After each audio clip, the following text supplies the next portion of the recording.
Buenas tardes a todos. Bienvenidos a este ciclo que se inicia hoy con el título de Extimidad, Público, Privado, Secreto, que se enmarca dentro de las actividades del Festival Panoramic, que se ha unido este año al KBR Fundación Mapfre para su organización. Estamos encantados de esta primera colaboración con Panoramic. Por supuesto, nos hubiera gustado hacerlo en el auditorio del KBR, como estaba previsto, para que todos y todas, ponentes, asistentes y colaboradores, conocieran de primera mano el nuevo centro y sus exposiciones actuales, Bill Brand y Paul Strand.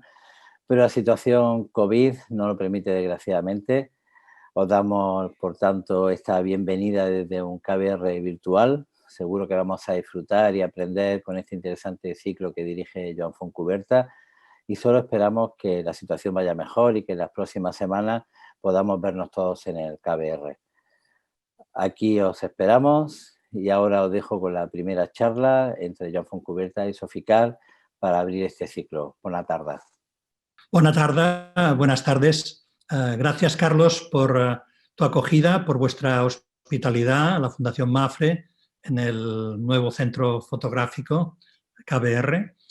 Nos satisface muchísimo desde Panoramic ser el primer experimento, la primera experiencia de vuestras actividades académicas que, como tú has bien dicho, no pueden ser de momento presenciales debido a la crisis del COVID, ¿no? Pero tiempo habrá para seguir colaborando y de alguna forma encontrarnos en el espacio físico y vernos las caras directamente. Este es un seminario, es la primera colaboración que establecemos desde el Festival Panoramic Granollers con la Fundación Mapfre. El Festival Panoramic nació hace 4 años con la voluntad de buscar las interrelaciones entre la imagen fija y la imagen en movimiento, entre el cine y la fotografía básicamente, pero lo hemos ido expandiendo a otras modalidades de artes visuales y de tecnologías de la imagen. En definitiva, nos interesa todo aquello que es cultura visual, ¿no?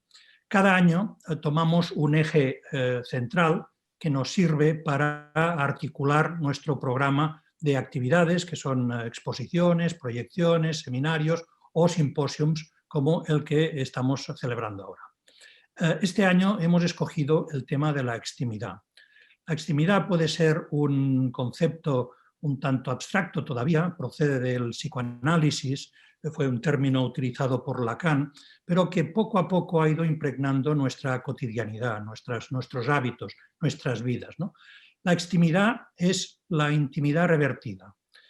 Es cierto que la intimidad o la privacidad son conceptos construidos históricamente, culturalmente, ideológicamente, pero hay unos valores que consideramos de lo privado en relación, en contraposición a lo público, y nos encontramos en estos momentos en una transición, en un efecto de disolución de esas fronteras entre lo público y lo privado. La extimidad, por lo tanto, sería la intimidad revertida, la intimidad dándole la vuelta y haciéndola pública, ¿no? Que es, repito, un tipo de efecto que se ha hecho mucho más patente con la actual presencia de las redes sociales, de los blogs, de la vida digital en definitiva, ¿no? Es decir, cada vez más las nuevas generaciones, los que han nacido, los nativos digitales, pues tienden a hacer de su vida privada un dominio público, ¿no? Y este es un fenómeno que vale la pena tratar. De hecho, lo ha hecho el cine, lo ha hecho la literatura, lo ha hecho el arte. Por lo tanto, vale la pena detenernos y invitar a algunos especialistas desde el ámbito de la creación visual, desde el ámbito de la literatura, desde el ámbito de la teoría, que aborden esta temática y aporten sus particulares perspectivas, sus visiones, ¿no? Para empezar, yo creo que tenemos a una invitada de lujo, que es Sophie Kahl. Sophie es una artista visual, escritora, cineasta, una creadora polivalente, muy transversal y que se escapa de las definiciones y de las categorías, ¿no?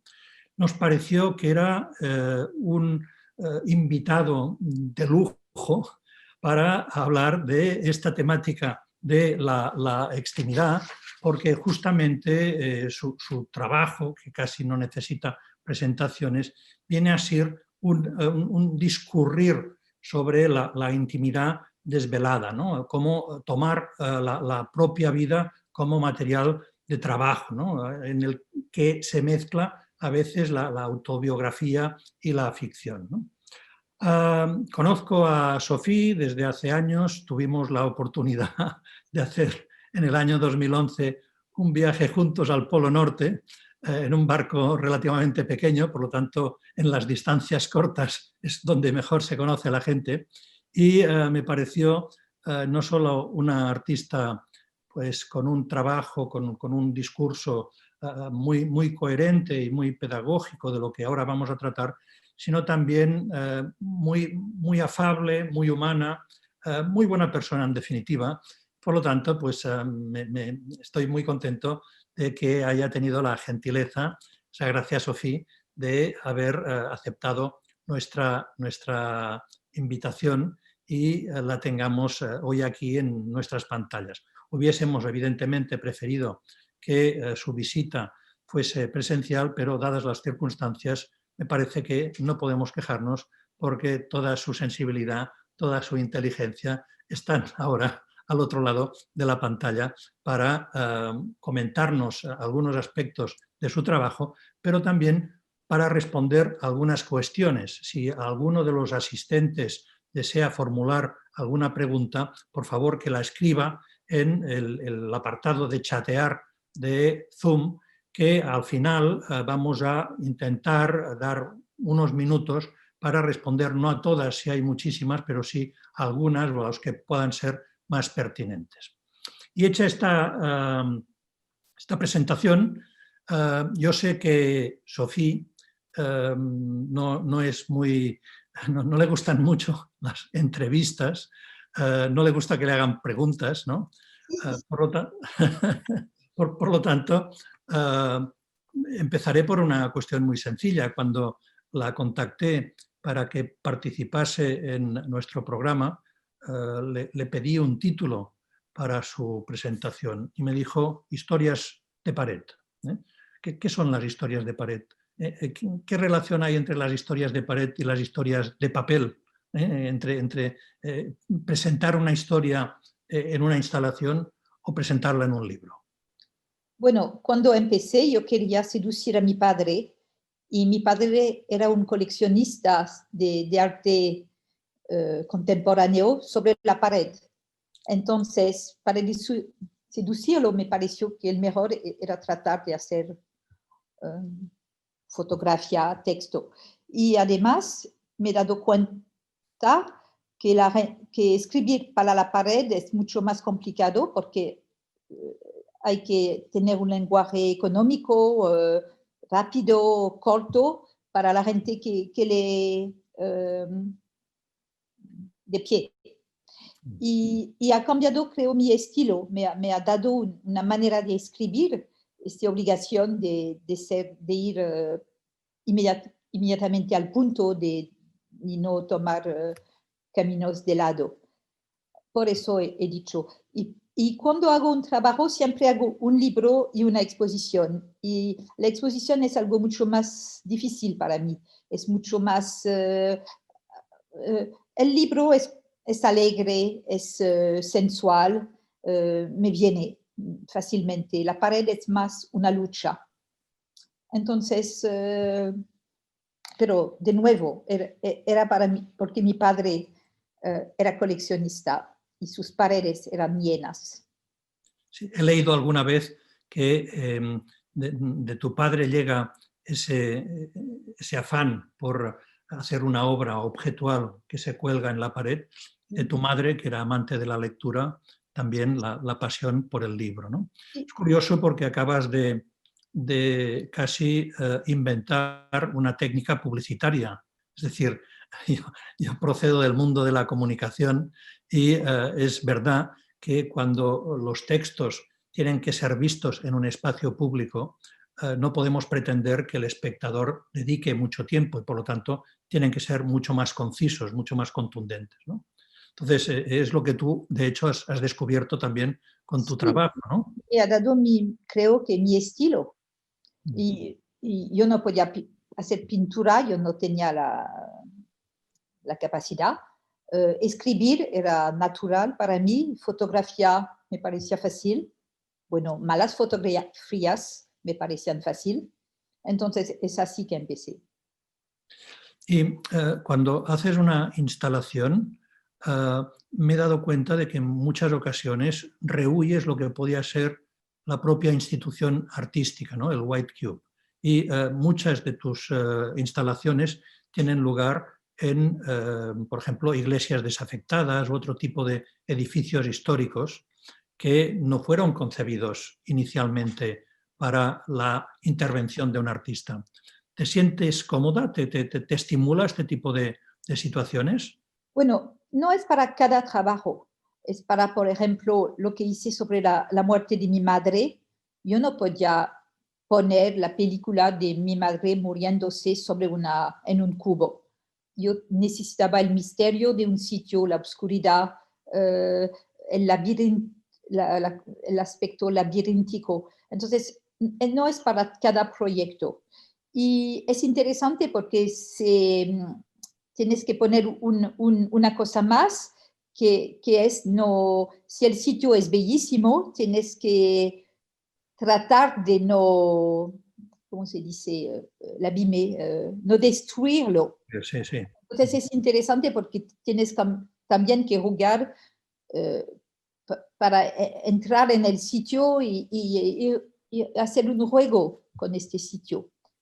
Y de cierta manera es más fácil, creo, porque es un elemento más de juego.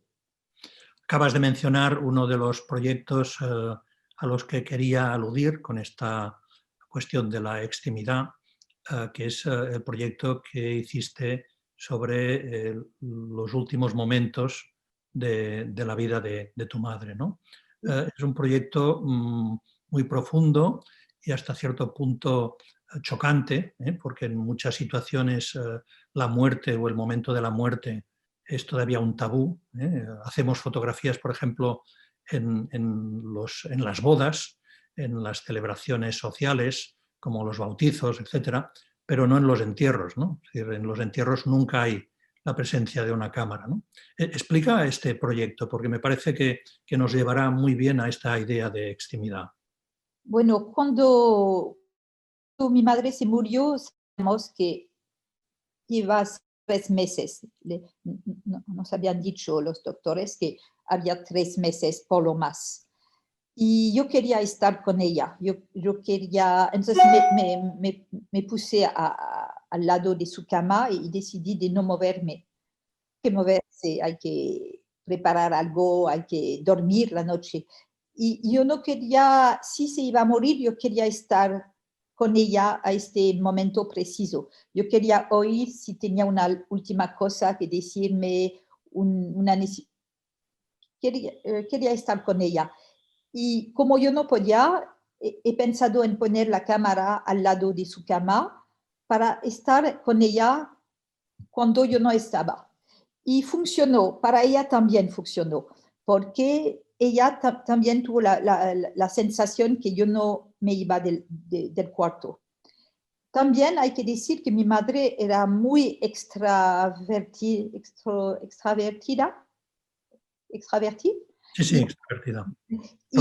Y siempre le había un poco enojado que yo, de no ser mi sujeto, de no estar el centro de un proyecto mío. Y entonces cuando he puesto la cámara me ha dicho, por fin, y sabía lo que yo iba a hacer, me conocía. Entonces para mí lo chocante, por ejemplo, es si no había querido, si no lo había pedido de cierta manera. Mi padre, que es muy, muy secreto, si yo había hecho esto con él, habría sido un hecho de guerra. Con mi madre era un hecho de amor. Entonces, la misma cosa puede ser chocante en un lado y un acto de complicidad en el otro. Mi madre le gustó esta cámara, me lo ha dicho. Si no, yo no, y también mi madre era muy coqueta, si habría muerto con gritos y sangre, yo no lo habría hecho. Entonces había su deseo, el mío, su belleza cuando se murió, la suavidad del momento, como se pasó. Me había pedido de poner Mozart al momento que iba a morir. Había la música, había un momento que no era un momento cruel o chocante o lo que sea. Entonces, yo no pensaba utilizarlo, yo no lo hice para hacer una exposición o lo que sea. Lo supo Robert Storr, que era el año siguiente el que hacía la Bienal de Venecia, supo que yo había filmado a mi madre, me pidió de enseñar este trabajo, yo no era preparada, yo no había visto las películas, yo he filmado 3 meses sin parar. Yo no podía mirarlo, yo no era preparada a mirar estos 3 meses después. Y nunca lo he visto todavía. Y él insistió mucho, finalmente me decidí a mirar la última hora, es el único momento, las otras cassettes están en un lado, nunca las he visto. Y se hizo así un poco porque su insistencia y yo acepté la idea. Y cuando he visto yo únicamente he enseñado, he necesitado unos 12 minutos para poner Mozart. Significa que cuando se murió no lo he visto. Yo pensaba que la muerte era mucho más evidente. Yo no lo he visto, yo no sabía si era muerta o viva. Y hay 12 minutos durante los cuales yo no pongo la música hasta un momento dado que entiendo que ya se ha muerto. Y es este momento entre vida y muerte, como en un no man's land, que yo he enseñado en la exposición. Este momento cuando no sabes si vive o no. Entonces, escogí este momento. Y cuando pongo mi mano sobre su cara es para averiguar si está viva o no. Es verdad que es una situación nada violenta, nada incómoda. Es decir, da la sensación de que esté durmiendo, ¿no? Es una muerte en dulzura. ¿eh? Sí. Pero aún así, ¿cómo te sientes luego al ver estas imágenes de un momento triste, de un momento de dolor? No, cuando hago la exposición, que tengo que pelear, es una exposición que nunca dejo sin acompañarla. Me han pedido muchas veces esta instalación, si puedo decir. Nunca he aceptado. La hago, esta exposición, cuando tengo todo el control y soy sola. Cuando estoy preparando que hay que decidir el tamaño del cuarto, el color de las paredes, lo que sea, es como un trabajo. Yo no veo mi madre muriéndose, veo un trabajo. Al mismo que se terminó esto, no puedo entrar en el cuarto, ya no puedo verlo. Y no entro. Yo mando personas para averiguar que funciona. Cuando ya soy espectadora, ya no lo puedo ver. Pero cuando lo hice, era un trabajo. Yo he tomado la distancia, no sé cómo, pero lo hice. Sí, pero entiendo que el proyecto funciona y tiene su profundidad en la medida en que es tu madre, es decir, en la que hay una relación, ese vínculo tan íntimo entre vosotras dos, ¿no? Es decir, si hubiese sido otra persona muriendo, el sentido del proyecto no sería... No, Alain Platel, el director de teatro, muy importante, director de teatro, ha pedido a una mujer que decidí morir, que ha decidido de morir con su voluntad, con una... Eutanasia. Ha pedido si podía filmar y la obra de teatro es la película desde el primer shot hasta la muerte. con música de música africana y de todos tipos. Y es una obra que dura como 2 horas, que exactamente el tiempo que se necesitó para morir. Y no hay nada, es muy pregnante, es muy fuerte, lloras y todo, pero no es, ¿cómo se bueno. Sí. No, entiendo. Y no la conocía y es algo muy, muy emocionante. He dicho que si no lo sabes, es decir, si no tienes todo el contexto, da la sensación de que es una mujer que duerme. Ah, sí. Y esta idea del dormir, del sueño, nos lleva a otro de tus proyectos que yo prefiero, que es Les Dormants, los durmientes, ¿no? ¿Sí? Es un proyecto en el que, si no recuerdo mal, tú pediste a una serie de personas conocidas y desconocidas que hiciesen, o sea, viniesen a tu casa. Casi, explica tú mejor el proyecto. Bueno, este proyecto tampoco yo no sabía, era el principio de mi obra como artistas, y era al principio, y yo estaba tratando de hacer un poco de fotografía, porque mi padre me había dicho que si yo hacía fotografía me iba a ayudar. Entonces, en París, después de 7 años viajando, y empecé a instalar en el basement de la casa de mi padre, el sótano, un sistema para desarrollar foto, y lo compartí con una amiga mía. Y un día ha trabajado ella toda la noche, vino en mi cuarto y se puso a dormir, y tuve la visión de un cuarto siempre ocupado. Yo no sé por qué exactamente yo lo hacía, quizás solo para un ejercicio, para hacer fotos, para escribir. Yo no tenía ni idea de lo que yo iba a hacer en la vida. Yo empezaba apenas la foto. Y bueno, he pedido a gente, una tercera parte, gente que yo no conocía, como gente que duerme de día, como el panadero o babysitter y lo que sea. Amigos, una tercera parte amigos, y otra parte amigos de amigos, gente que yo podía encontrar, periodistas. Y vinieron todos por 8 horas, estaban despertados por la gente que tomaba, que ocupaba mi cama. Yo me dormí 3 veces porque 3 personas no llegaron, entonces yo tomé y, y yo he tomado una foto cada hora y los miraba. Y lo que me gustaba es que normalmente cuando encuentras a alguien, sabes inmediatamente cuál trabajo hacen y cuántos dineros tienen. Y aquí yo no sabía nada sobre casi toda la gente, excepto los 5 o 6 que yo conocía.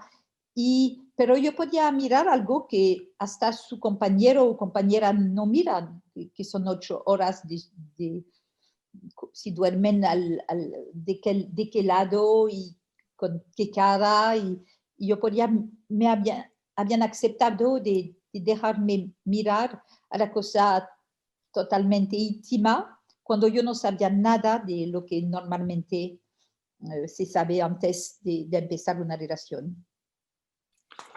Es interesante porque es un proyecto que seguramente hoy no podríamos hacer con la pandemia, ¿no? Es decir, tú estuviste compartiendo...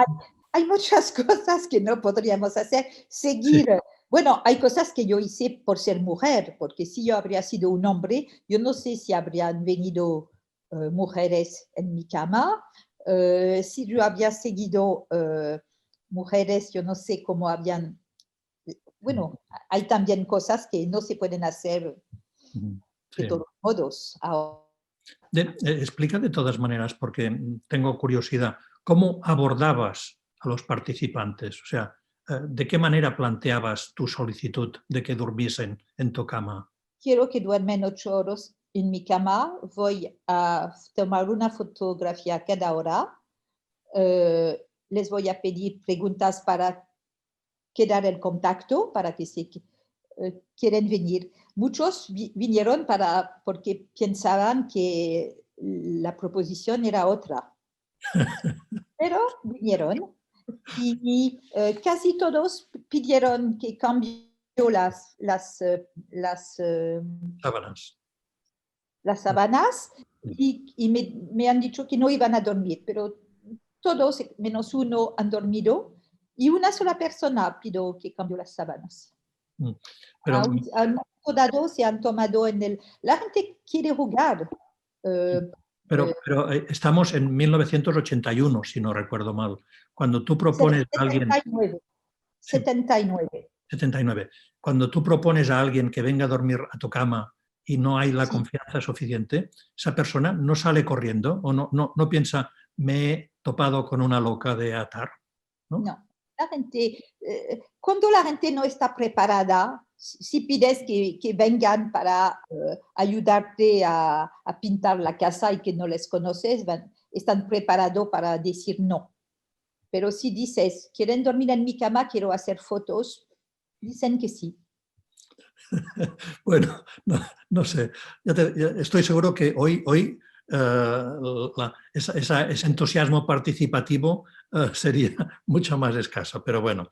Entonces, tú hacías una foto cada hora y luego tengo entendido que les preparabas un magnífico desayuno, ¿es así? Desayuno para los de la mañana, cada comida que correspondía al momento del día. Y luego les hacías como una entrevista, ¿no? Les formulabas unas preguntas.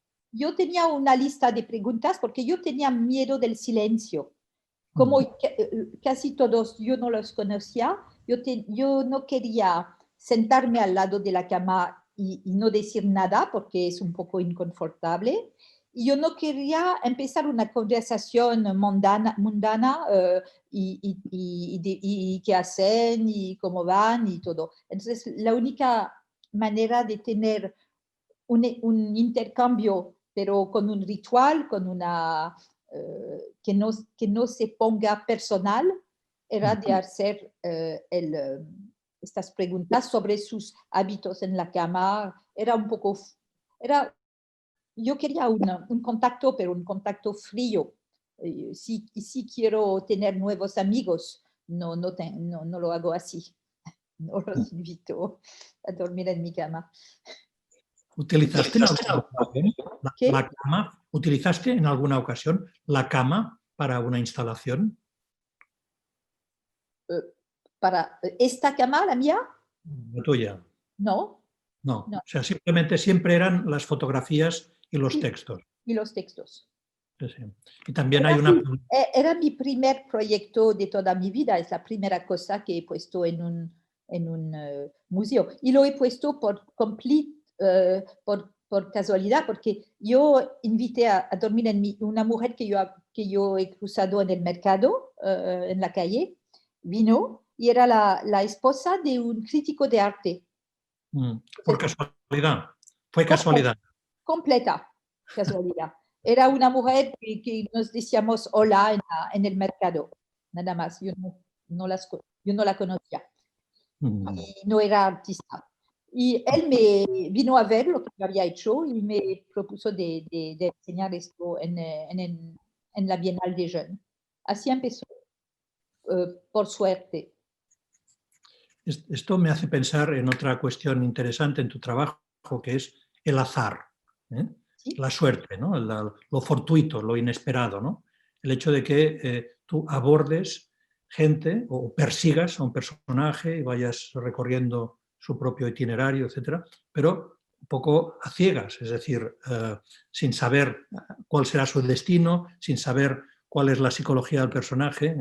Entonces, ¿cómo te las ves? ¿No? ¿Cómo gestionas el azar? Estamos 40 años después de esto. Entonces, ahora no tengo es menos genuino. Genuinos. Ahora, más o menos, yo sé más o menos lo que puedo utilizar y qué hago con esto. En este caso, era de verdad un juego personal. yo no pensaba yo no sabía para qué y por qué. Entonces es un poco diferente mi actitud. No me recuerdo cuál era la pregunta. No, el azar, es decir, ¿qué importancia concedes al azar? Hay muchas cosas que yo sigo un hombre en la calle por donde va, después quiero tomar un detectivo para que me siga porque quiero vivir lo opuesto. Cuando sigo este hombre en Venecia, el único sitio donde no puedo ir es su hotel, entonces quiero entrar en su hotel y eso me da la idea del hotel. Hay muchas cosas, cada uno que lleva al proyecto, eso sí es mí cuando me sigue el detectivo. Bueno, muchos proyectos llaman al siguiente, es lo que quiero decir. Entonces, no es siempre así, es una suite. Sí, They follow each other naturalmente. Sí. Y fíjate que estás introduciendo de una manera así espontánea toda una serie de elementos que a mí me parecen también muy determinantes de tu trabajo. Acabas de mencionar, es como un juego, efectivamente. El juego también es... Un ritual también. Reglas du jeu, reglas de juego. Reglas de juego. Que no es realmente un juego, es más reglas de un ritual. Sí, pero fíjate que en muchos de tus proyectos sigues unos patrones, como es esta dimensión lúdica, ¿no? Son divertidos, o sea, te hacen sonreír precisamente por la sorpresa en la medida en que rompes tal vez unos decoros, unos protocolos sociales, ¿no? Por ejemplo, se puede abordar a un desconocido por la calle, se puede seguir a un desconocido por la calle, etcétera, ¿no? Es decir, tú rompes toda una serie de barreras que evidentemente no son ilegales, pero no son usuales y muchas veces pues son hasta cierto punto indecorosas, ¿no? Y luego hay esta idea no sé, del juego, de la interacción con tus personajes, ¿no? Que también es yo diría, muy social, ¿no? Es decir, no es un trabajo en el que tú te quedas encerrada en tu cabeza, en tu laboratorio, etcétera, sino que es de relación con los demás, ¿no? ¿Sí? Bueno, a veces soy el elemento central, porque cuando sigo a alguien, yo soy el elemento central, es sobre una relación sin reciprocidad y yo controlo cuándo empieza, cuándo se termina. Y a veces no soy el elemento central como con los ciegos, por ejemplo, vidas ciegos que me dicen cuál era su imagen de la belleza. Entonces, ellos son es su lenguaje, sus visiones. Entonces, tengo los dos, son dos cosas, los dos. Esto es diferente, estos no son ciegos, son gente en Estambul, que yo he leído en el periódico un artículo sobre esta gente que es tan pobre, tan cortado del mundo, que viven en una ciudad casi rodeadas por el mar, por el agua, y nunca han visto al mar. Viven a unos kilómetros en la montaña y nunca han visto al mar. Es casi una categoría, no dicen los pobres, dicen los que nunca han visto al mar. Eso lo he oído una vez. Entonces, a través de organizaciones allá en Estambul, he buscado gente que nunca ha visto al mar y les he invitado, fuimos a llevarlos y para llevarlos al mar. Los he pedido de mirar al mar. Han llegado con los ojos cerrados, mirando al suelo, y he filmado por atrás, porque si yo me había puesto enfrente de ellos, no es el mar que habrían visto por primera vez, pero mí, y les he pedido que miran al mar el tiempo que querían, y cuando ya se terminó, que se dan la vuelta para enseñarme estos ojos que han visto al mar por primera vez. Y es mi primer proyecto silencioso, sin palabras, porque, ¿qué decir? Entonces... Bueno, otro tema del que hablas a menudo es el silencio, la ceguera y el secreto. ¿Sí? Hasta qué punto el secreto también es importante, ¿no? El hecho de que te mantengas escondida, te infiltres en situaciones con una falsa identidad o te camufles, ¿no? Esta es otra de tus tácticas en algunos de tus proyectos. Háblanos de esta idea del camuflaje y de la infiltración. No, no es la infiltración. ¿En qué proyecto me camuflo? Bueno, cuando sigo al hombre en la calle. Por ejemplo, cuando trabajas con el hotel. En el hotel. ¿Eh? Bueno, yo no me camuflo, soy una camarada.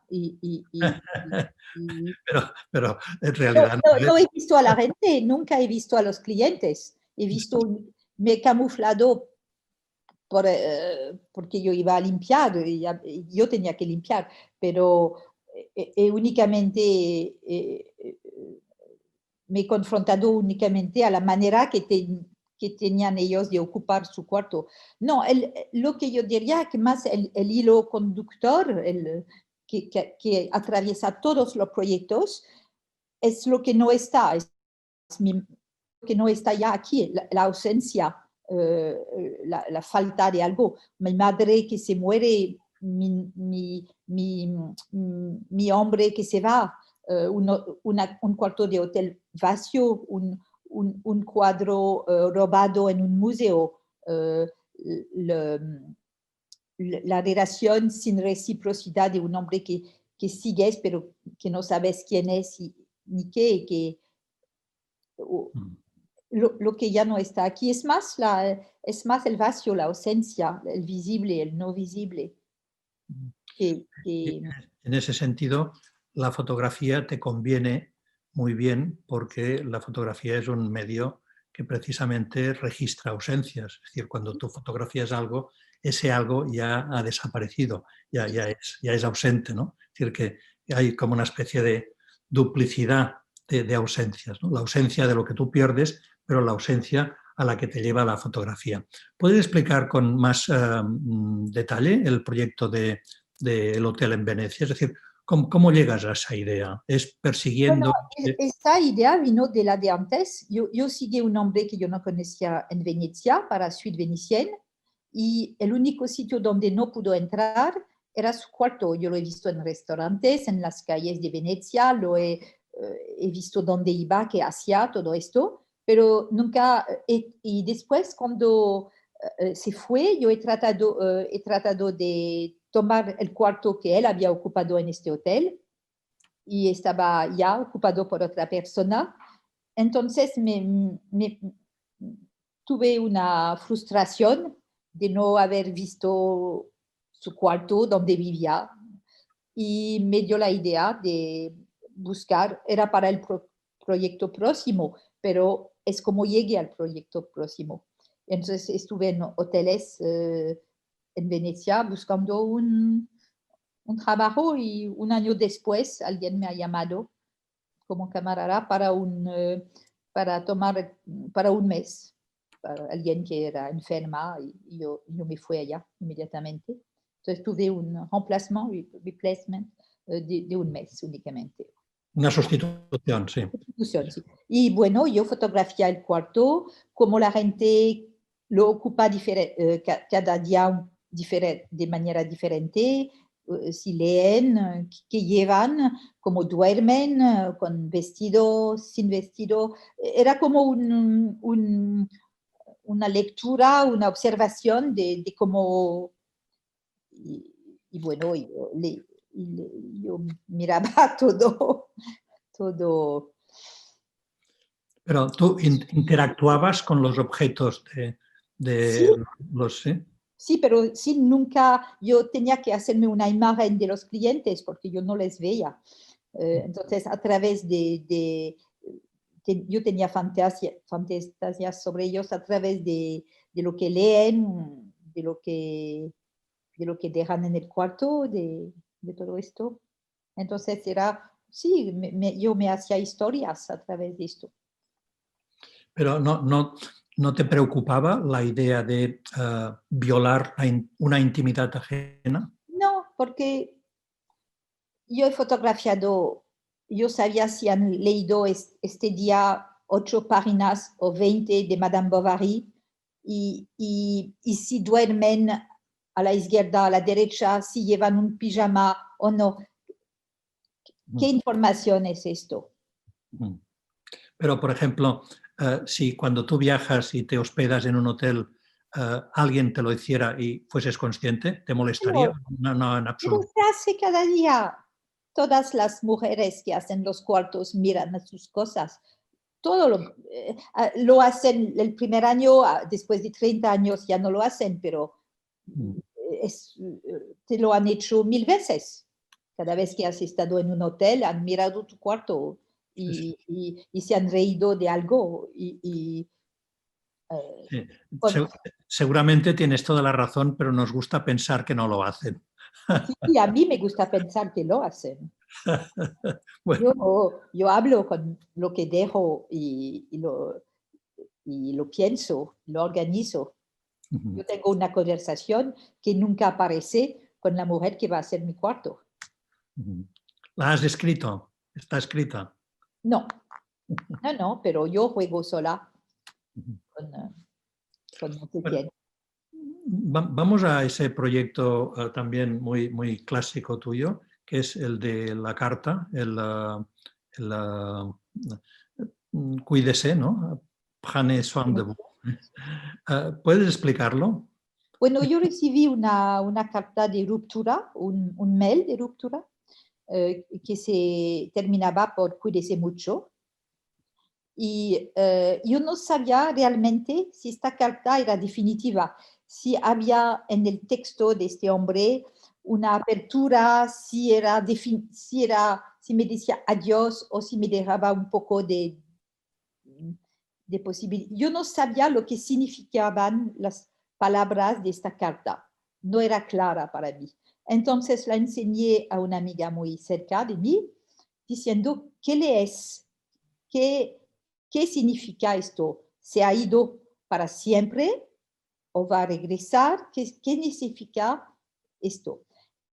Y ella la ha leído en frente de mí y poniendo así la carta, huyendo sus ojos cuando la leía, y la ha comentado, y como ella es periodista, ha comentado un poco como una periodista. Y lo más extraño, es la única vez en mi vida, yo he tenido, la carta lo había recibido 2 días antes, y cuando ella lo hizo, yo he visto literalmente el proyecto a este minuto. He visto la posibilidad de las fotos con la carta escondiendo la cara y, perdón, y esta mujer, por ejemplo, ella es una correctriz en una casa de edición, la que corrige las faltas ortográficas. Faltas ortográficas, la puntuación, todo. Entonces, es esto. La otra que han mencionado después, ella es realmente, por eso yo tenía que esconder todo, una mujer agente secreto, ¿cómo se dice? Agente secreto, una espía. Una espía realmente, que yo estuve al ministerio para tener, y por eso yo no podía enseñar su cara ni nada, y ella ha transformado la cara con un código secreto. Y la idea me vino en un minuto, que estuvo, normalmente no es así, estuvo un milagro. Estas son las caras de todas las actrices y cantantes y teatral, todas las interpretaciones artísticas. Y he buscado únicamente gente que tienen como profesión el hecho de interpretar. Entonces, cantar, bailar un texto, pensar un texto y corregir y todo. No he pedido a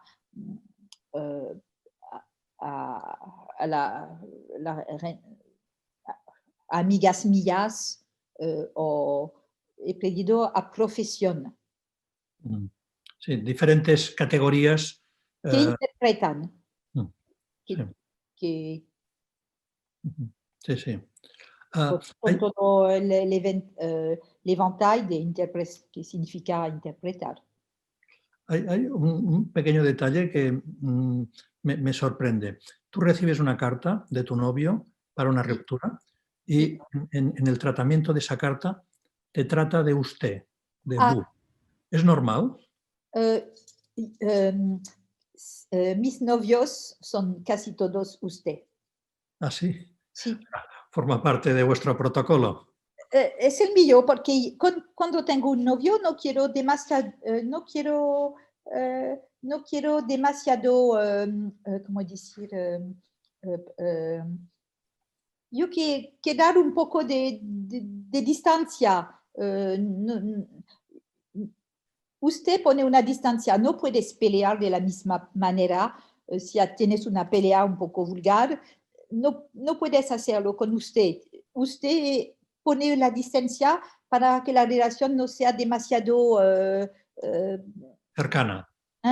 Sí, es cercano. Estamos en la misma cama. Estoy ahora con un hombre desde 16 años. Somos cercanos, pero pone un tipo de distancia el usted.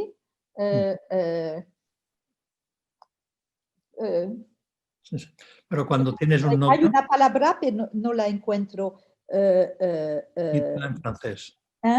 Dila en francés. No la encuentro en francés tampoco. No la encuentro en francés ni en inglés. Bueno, entonces, cuando tú tienes un novio, ¿ya estás pensando que puede ser material de trabajo artístico? No, normalmente no. Se hizo 3 veces, se hizo material artístico. Con él, la película No Sex Last Night, lo hicimos juntos, entonces no era un material, hemos decidido juntos de hacer una película, entonces no es. Entonces únicamente 2 veces, 2 hombres que se han ido, se hizo porque había...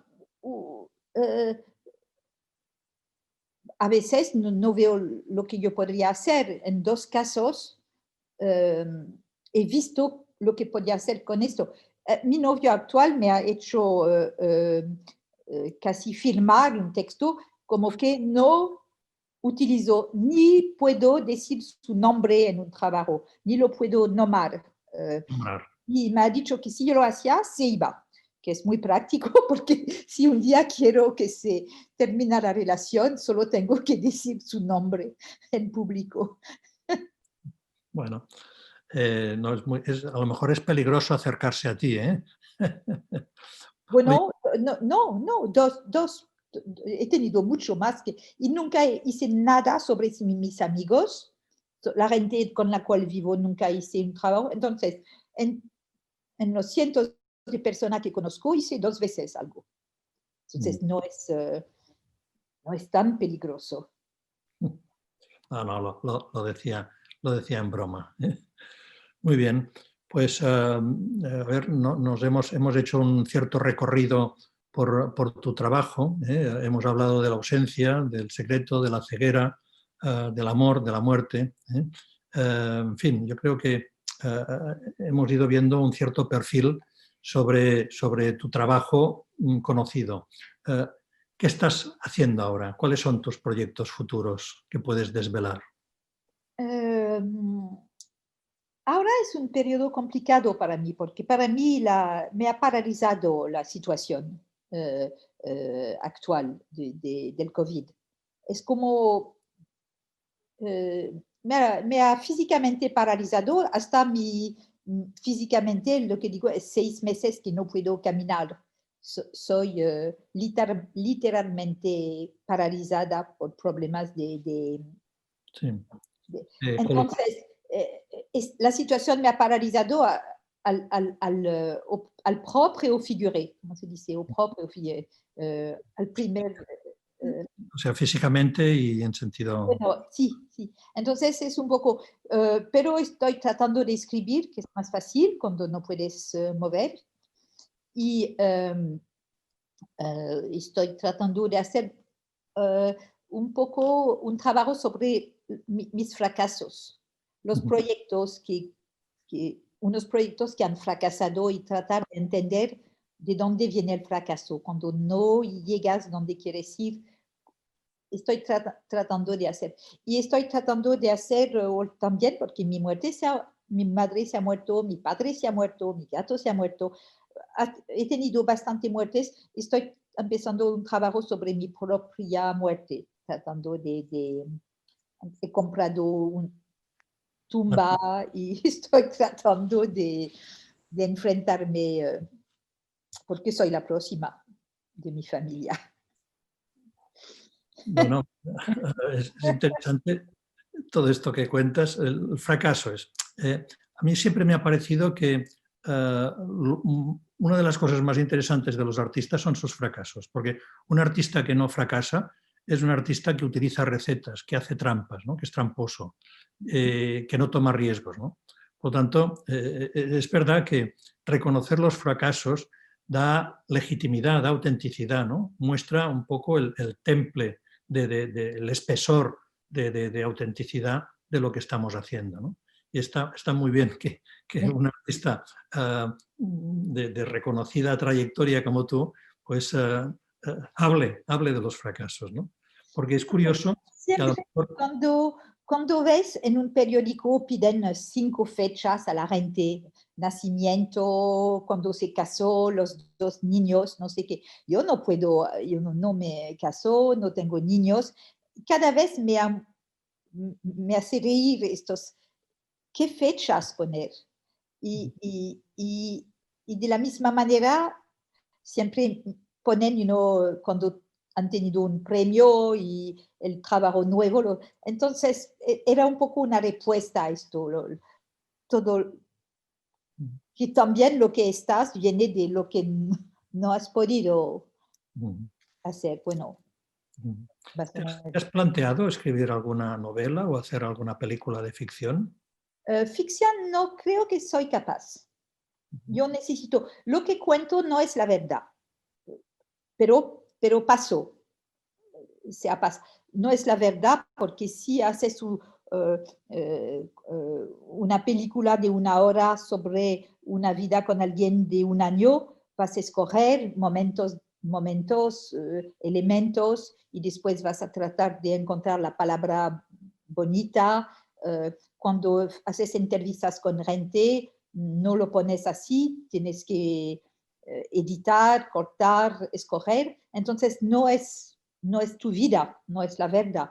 Lo que enseño no es mi vida, son momentos escogidos, trabajados, escritos, pero no son invenciones, no he inventado nada. Entonces es este juego entre algo que no es la verdad, pero que ha pasado. Y la ficción, no sé cómo, no sé, bueno, quizás que hasta ahora los elementos de mi vida eran un material que me ha tomado bastante interés para no inventar. Y no creo que soy capaz de escribir, eh, inventar una historia. Necesito observar, mirar, entender lo que está enfrente de mí y después escribo. Bueno, es que de hecho eres una artista visual muy literaria, ¿no? Es decir, no eres literal, pero eres literaria. Actualmente, el último proyecto que hice es el que más responde a tus preguntas, porque lo que hice es que yo tenía fotos que yo había hecho en mi vida, fotos así, una vez estás caminando, hay una cosa que te llama la atención y yo no sabía qué hacer con ellas, porque yo soy tan... siempre necesito imagen y texto, o a veces texto, pues imagen. Entonces, exponer únicamente una imagen, yo parecía que no era mí. Quizás estoy demasiado cerca de mi estilo y no quiero salir de este estilo, no sé. Y yo no sabía qué hacer con unas fotos que he tomado en mi vida, que me gustaban, pero que yo no sabía cómo utilizarlas porque no había texto. Y me ha dado esta idea que yo he buscado por qué yo había tomado estas fotos, qué hizo que a un momento dado hice el clic. Porque un color, un odor, un contexto, un hombre que pasaba, no sé. Entonces he tratado de recordarme lo que me hizo tomar la imagen.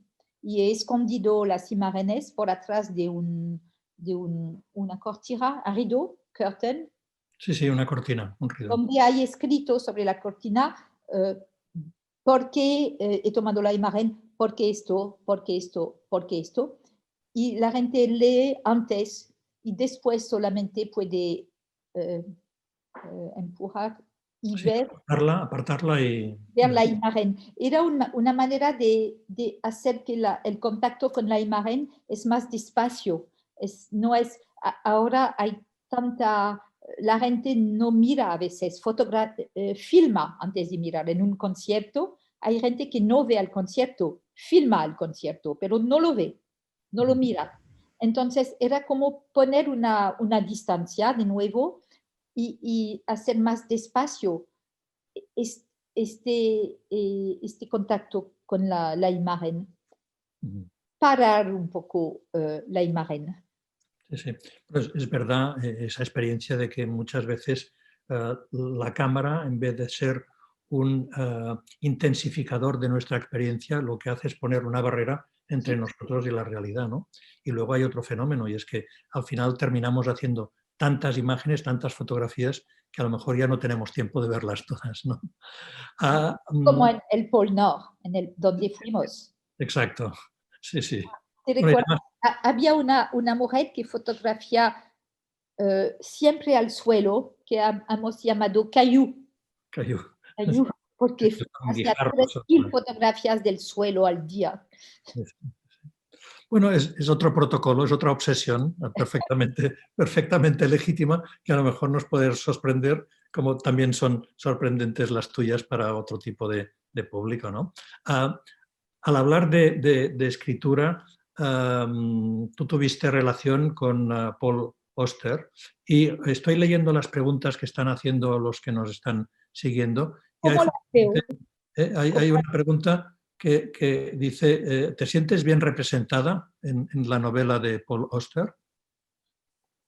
No importa, no, es una novela. Él tomó elementos de mi vida, pero él no era no tenía que hacer un retrato de mí. Utilizó lo que él había leído sobre mí. Yo no lo conocía cuando lo hizo. Entonces no era un retrato directo. Había leído sobre libros míos y rituales míos y obras mías, y fabricó un personaje que se llama María, que es americana, que es blonda, rubia, que tiene a la mitad de mi edad. No soy yo, pero ha infiltrado en su proyecto cosas de mi vida. Entonces yo no buscaba mi retrato, yo sabía que no era mío. Y después mata a alguien. Bueno, yo no he matado a nadie todavía.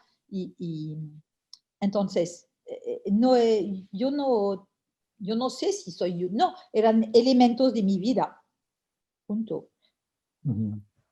Pero luego habéis hecho una colaboración entre los dos, ¿no? Habéis hecho... No, yo quería que él escriba.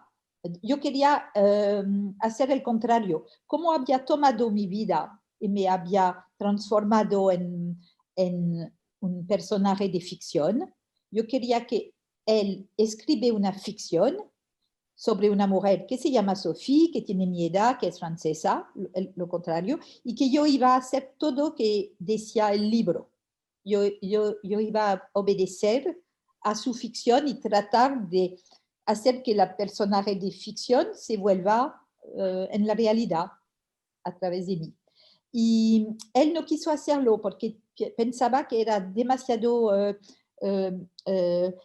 responsabilidad, que si me manda en México y que allá me roban o no sé qué, él te hacía sonreír siempre, ¿verdad? Por ejemplo, te hacía sonreír siempre. me hizo sonreír siempre que le pareció menos peligroso, pero no fabricó lo que yo quería, que era una vida. Yo quería cambiar de vida. Yo le he dado un año de mi vida y yo iba a hacer durante un año entero todo lo que su personaje hacía.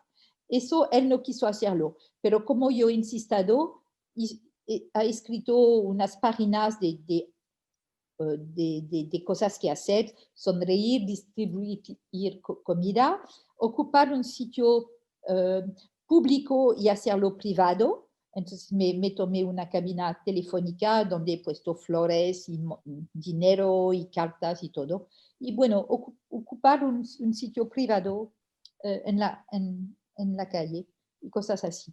Entonces, y yo lo hice, entonces nos hemos respondido, no hemos hecho la cosa juntas.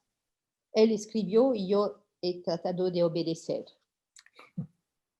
Hay otra pregunta que nos dice, no con Paul Auster, pero sobre las interpretaciones que ha hecho la crítica de tu trabajo. ¿Te sientes cómoda? ¿Te sientes bien representada con ellas? ¿Piensas que tus trabajos tienen un sentido del que no hay que apartarse o son más bien unas lecturas abiertas a la interpretación? Pero la interpretación de quién? ¿De quién? ¿Del crítico o de los espectadores, de los lectores? Yo no leo esto, yo no sé. ¿Eres indiferente a lo que se escriba sobre? No, si es algo muy, si dicen que soy una artista excepcional, es agradable de oír, y si dicen que soy una mierda, es desagradable. Pero no lo, ¿cómo decir? Sí, es más el amor o el rechazo que me pueden o dar placer o el contrario. Pero yo no sigo interpretaciones, yo no necesito, hay muchas que no entiendo, porque yo no trato de, no es mi vocabulario. Ni interpreto yo misma lo que hago.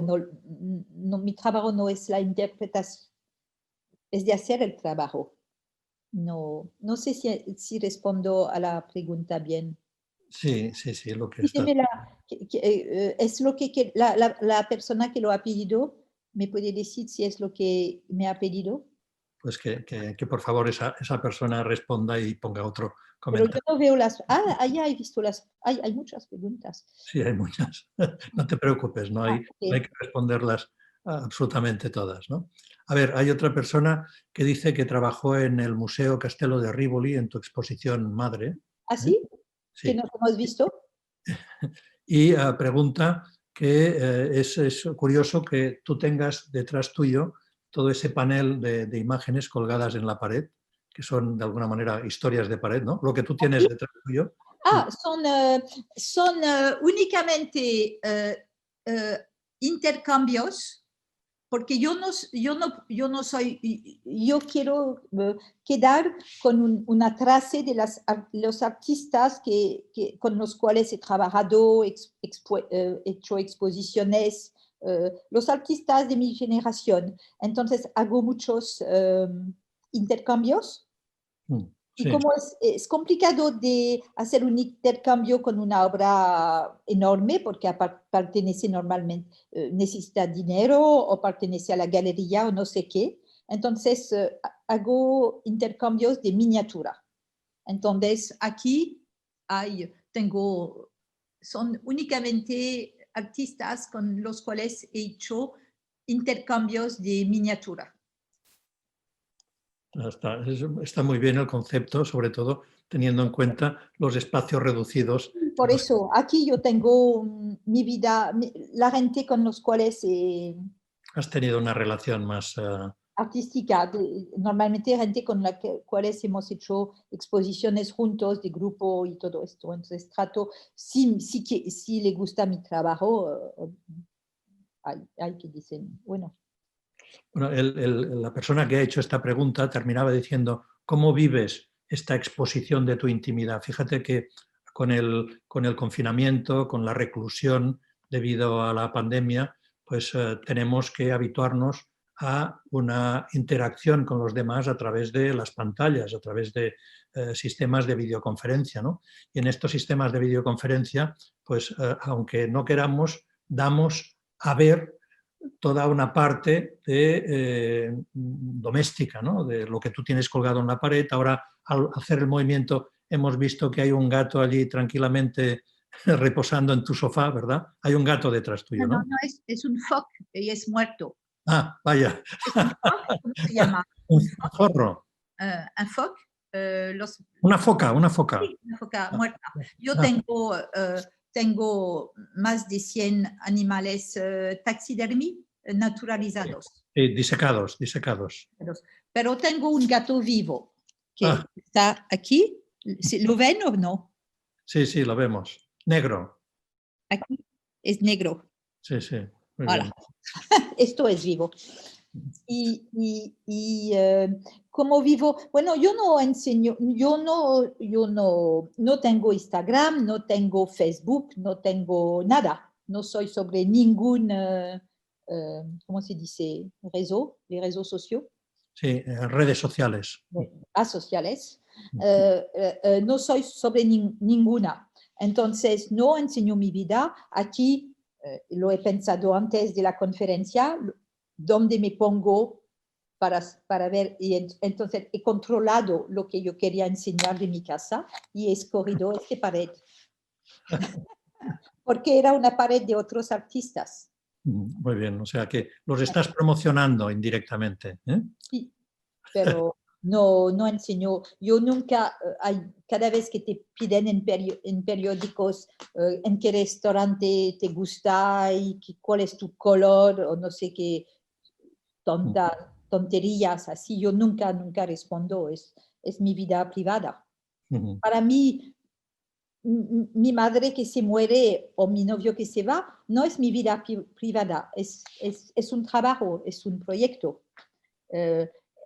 Lo utilizo, no es un blog, no es mi diario, es algo donde es mi vida privada, así puesta así como en un Facebook, nunca lo hice en mi vida.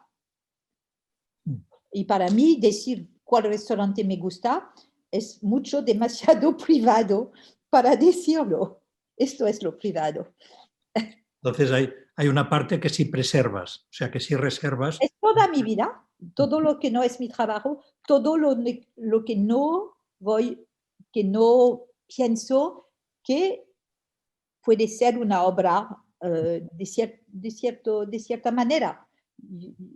No doy informaciones, excepto si hay con esta información un texto, una imagen que funcionan juntos, que pienso que tienen interés, que van a llevarme a otro sitio, entonces sí. Pero si es solamente una información privada, nunca. Has dicho una expresión, no sé si deliberadamente o no, que me ha gustado mucho, que es las redes asociales. ¿Has dicho asociales o sociales? Sí. Asociales. Sí, asociales. Sí, para mí son asociales. Sí. Hay otra cosa que has dicho, que dices que tú en realidad no cuentas la verdad. Y a mí el tema de la verdad me apasiona, porque siempre hay tu versión, mi versión y la verdad. Es decir, ¿te preocupa no contar la verdad o contarla?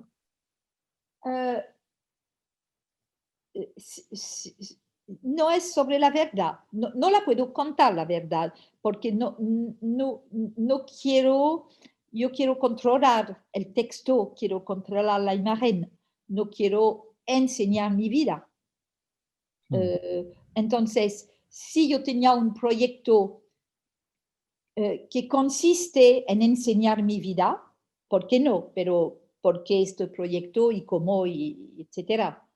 Si decido que todo lo que hago, tengo una cámara aquí y lo voy a enseñar, entonces sería más la verdad, porque no había edición, pero sería un proyecto preciso, con una idea por atrás. Entonces yo no veo el interés de contar lo que como, cuál color me gusta, qué restaurante me gusta, etcétera, etcétera. ¿Por qué? ¿Qué importa? Pero quizás un día voy a tener un proyecto donde, por ejemplo, voy a decir, ok, el proyecto es perder todo control, totalmente, o enseñar todo, siempre. Entonces, es un ritual, pero con otras reglas del juego. Entonces, quizás sí, un día, pero si no, pero no digo mentiras tampoco. Pero digamos que para ti es más importante que sea interesante que no que sea verdadero. No, y ni es interesante, porque quizás no es interesante, es que sea una obra, no sé cómo decir, que la imagen funciona, que con el texto, que sea bien escrito,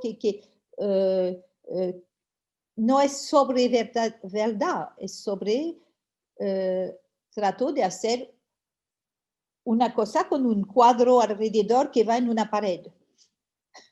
Entonces, obra es un poco pretencioso, no sé, pero es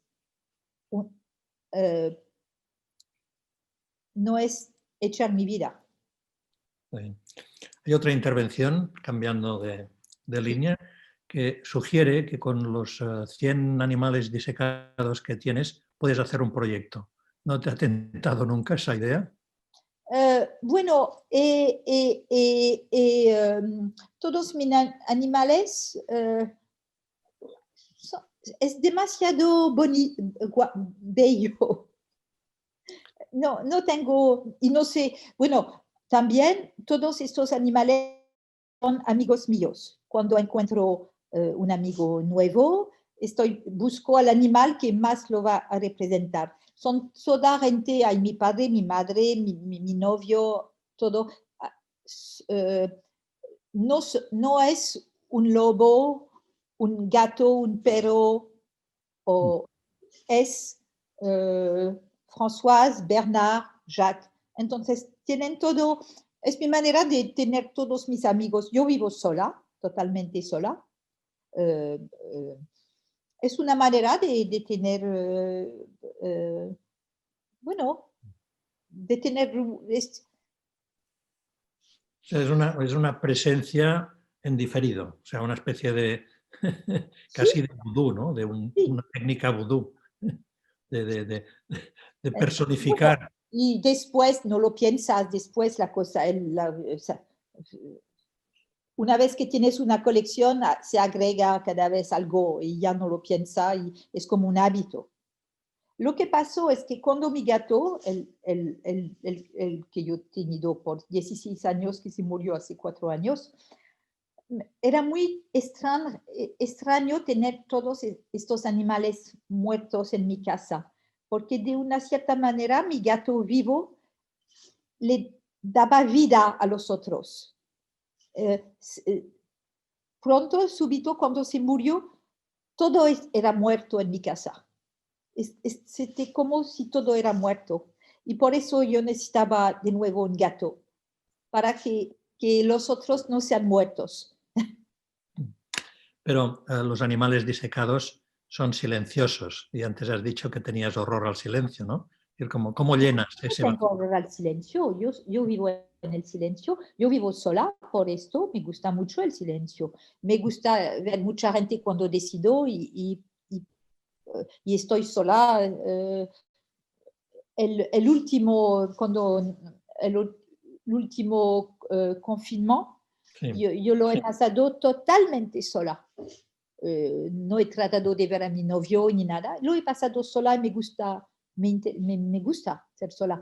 ¿Cuál era la pregunta? No, si vives en el silencio, o sea, si antes has dicho con... No, lo que falta me interesa como sobre todo como para pensarlo, como objeto de trabajo.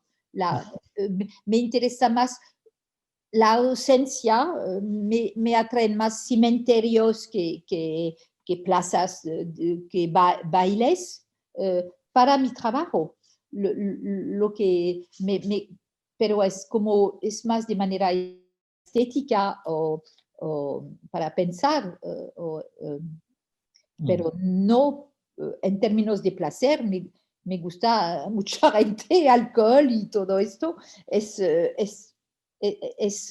Yo escribo más, es más fácil escribir sobre lo que no está. Cuando algo está, estás enamorado, todo funciona bien, estás muy feliz, es alegre, hay sol, no quieres tomar una cámara y tomar distancia para escribir lo que pasa, quieres vivirlo. Yo quiero... mi gato. Magnífico plano, primer plano. Sí. Viens là, hop là. Hop.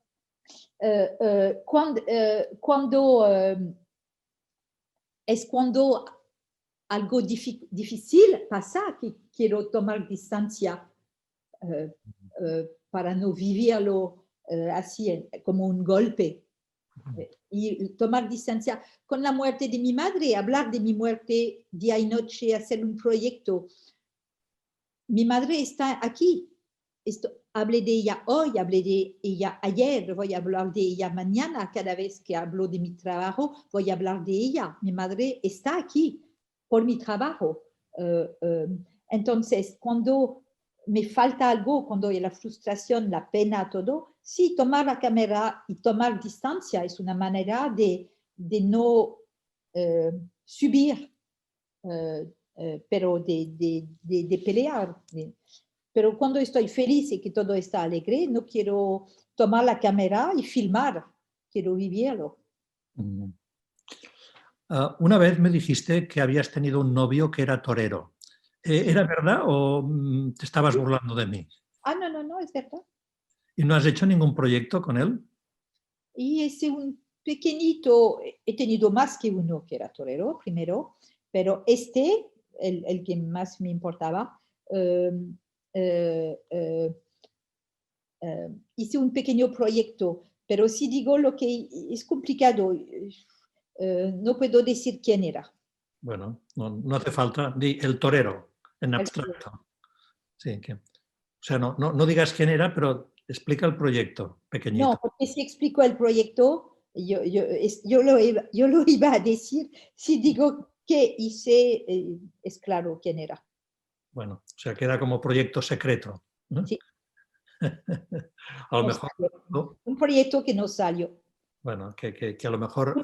Una más razón de fracaso. Bueno, no, es que no... Por discreción. No, pero yo entiendo que no... En este caso, es por discreción que he fracasado. No, pero esto no tiene por qué ser necesariamente un fracaso, simplemente es un proyecto cuyo efecto se difiere a un tiempo a lo mejor después de tu muerte, ¿no? Es decir, que a lo mejor ese proyecto tú no lo puedes desvelar ahora porque hay esas circunstancias de discreción, pero más adelante es como si un archivo se desclasifica, ¿no? Al cabo de un cierto tiempo, ¿no? Sí, quizás. Otra pregunta tiene que ver con los archivos, precisamente, ¿no? Una persona pregunta sobre tu relación con los archivos. ¿Hasta qué punto te gusta trabajar a partir de un archivo encontrado, un archivo buscado? Bueno, estoy trabajando primero con mis propios archivos. Tengo miles Yo nunca he hecho nada, tengo todo. Todo lo que ha entrado en este casa no ha salido. Entonces tengo miles de archivos en mi casa, papel de esto, gente que encontró en este sitio. vivo con archivos. Si no, yo vengo de hacer un libro sobre archivos, yo vengo de hacer un trabajo, el libro salió hace un mes, sobre, pero no es archivos, es diferente. Desde 1890, todas las pequeñas, para cuando buscas un hombre o una mujer, pones un, ¿cómo se llama? Les petites annonces en francés. Sí, unos anuncios por palabras. Sí, entonces he trabajado sobre lo que los hombres desde 1890 hasta estos días y después las mujeres buscan por 10 años por 10 años. Al principio querían una mujer que no sea pobre o que sea virgen y después con la guerra cambio trabajadora, etc. Entonces he hecho como un retrato de este lenguaje para buscar a alguien a través del siglo pasado. ¿Has utilizado también páginas por internet como Tinder para este trabajo? Sí, únicamente el último año. Yo hice por 10 años, entonces empecé en 1895 y después cada 10 años y terminé con 2019. Únicamente Tinder para hombres y mujeres. Muy bien. Hay otra pregunta, una persona que pide si puedes explicar el viaje que hicimos al Polo Norte. Bueno, fuimos invitados por Sweden, Y la Universidad de Göteborg. Universidad de Göteborg, y como eran casi todos fotógrafos, ¿no? Sí, no, habían escultores, había tu amiga escritora. Sí, pero mi amiga escritora yo la invité porque yo no quería ser sola en el barco en caso de que no me gusta nadie. Yo quería una protección. Y yo no quiero compartir mi cuarto con alguien que yo no conocía tampoco. Entonces vine con ella. Sí, sí. Y después no teníamos ninguna obligación de nada. Era una invitación generosa, pero sin obligación de 15 días en un barco. Íbamos siguiendo el itinerario de una expedición que hubo en 1897 de unos suecos que intentaron cruzar el Ártico con un montgolfier, con un globo. Íbamos siguiendo los mismos lugares por los que ellos pasaron. Pero tú, por ejemplo, hiciste un proyecto con tu madre. No. Mi madre lo hice en un viaje antes del Polo Norte, 3 años antes. Okay. Era la segunda vez que yo iba al Polo Norte. Cuando mi madre se murió, tuve esta invitación para ir al Polo Norte y decidí ir porque yo quería poner, mi madre me ha dejado cuando se murió un diamante. Una sortija. Sí, que no queríamos por muchas razones, porque mi madre se estaba escondiendo, la madre de mi madre se estaba escondiendo en el sur de Francia y han intercambiado su casa por por una sortija, un anillo. Era un intercambio terrible. Entonces era una cosa que y decidí de ir al Polo Norte, donde mi madre quería ir, en vez de ella, para poner esto sobre un iceberg y he dejado el diamante irse. Bueno, eso da una historia. En este caso, lo que pasó, yo hice un trabajo, es el principio de mi proyecto sobre por qué tomo una foto. Es que había tantos fotógrafos, tantos, que yo no pude tomar una sola foto. Yo era paralizada de nuevo por el nombre de fotografías que se tomaban. Y mi amiga Marie había tomado una pequeña cámara automática y sí, yo sé de qué hablabas tú después. Había tomado una pequeña y que habría demasiado frío, no funcionaba. Entonces no hemos tomado ni una sola foto durante todo el viaje. Hasta el último día estábamos en el barco sola a medianoche y era noche, pero había día, luz del día por el Polo Norte. Y he tomado una foto, la sola, de mi viaje. Y después he escrito por qué esa y ninguna otra. Y es así que me vino la idea de poner fotos y la razón que me hizo. Pero también hemos hecho un pequeño, bueno, es demasiado largo. Me ha filmado Juan porque yo quería hablar. Es demasiado largo, va a tomar horas esto. Tenemos 3 minutos. ¿Eh? Tenemos 3 minutos. Bueno, contalo tú, si lo puedes contar. Yo con mis palabras es difícil. No, en realidad yo era tumindungui, que decimos aquí. Es decir, yo hacía las fotografías que tú me pedías de ti y nunca supe qué pasó con aquellas imágenes, pero bueno, seguramente... ¿Hablas en el barco? Sí, cuando salíamos a tierra firme a hacer las expediciones. Así yo no hice nada. No, No. pero me has filmado hablando de mi tumba. Sí, sí, correcto. Sí. Era una filmación. Yo todavía no hice nada, pero no he abandonado. Muchas veces hago fotos, filmo y toma 20 años antes que salga. Por eso digo que tengo archivos llenos de cosas así por su... Entonces... ¿Y lo guardas todo en tu cabeza, lo que tienes así almacenado? No, tengo listas en mi computadora, listas de todo. ¿Pero trabajas sola o tienes un equipo que te da un soporte? Sola. Completamente. No tengo asistente, ninguno. Fantástico, genial. Pero sí, si mañana me piden una exposición en Venecia, como la Bienal, tomo un equipo para un proyecto puntual. Sí. Para colgar todo esto, pero para pensar a un proyecto, hacer el proyecto, estoy sola. Uh-huh. Después, si necesito a alguien, es diferente.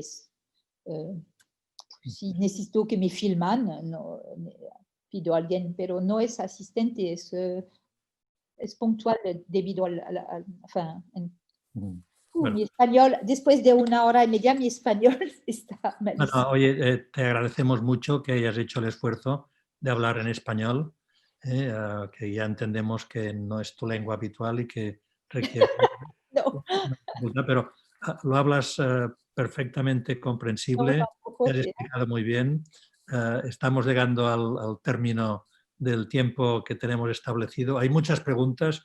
Te preguntan, por ejemplo, ¿cuándo vamos a colgar? ¿Puedo ver las preguntas después o les voy a perder? Supongo que sí, pero lo voy a pedir para ti. Hay preguntas divertidas como ¿cómo se llama tu gato? ¿A dónde viajarías cuando termine el COVID? ¿Cuando termine el confinamiento? En fin, pero las vamos a dejar, no sé, en el aire y pongamos punto final aquí y demos paso a Carlos Gollonet para que cierre este acto. Otra vez, muchas gracias a Sofical por su disponibilidad, por su entusiasmo, por su jovialidad, que seguramente insufla ideas, energía a todos los que hemos estado escuchándola. Y a todos ¿Han visto las caras de los que nos miran? ¿Se pueden ver o no? No las podemos ver. Bueno, al menos yo no las estoy viendo. Y muchas gracias a los que nos habéis seguido. Como sabéis, vamos a continuar cada día hasta el sábado con diferentes ponencias. Mañana tenemos a Paul Walder y pasado mañana a Lolita Bosch y luego terminaremos con Mireia Sentís y, Mireia Sallarés y Antoine de Ágata. O sea que seguid atentos a la pantalla. Te doy la palabra, Carlos. Buenas noches a todos. Muchísimas gracias, Sofía, muchas gracias, Joan. Qué maravilla de charla y de acercamiento directo a tu obra a través de vuestra conversación y qué extraordinaria introducción para el tema del ciclo. Mañana más, como decía Joan, será Pau Wolder, que con su charla Comparto, luego existo, vigilancia y autoexposición, que presentará y moderará Andrés Hispano. Mañana a la misma hora, a las 19 horas. Muchísimas gracias a todos y buenas noches. Hasta mañana. Bonsoir. À la prochaine. Ouais.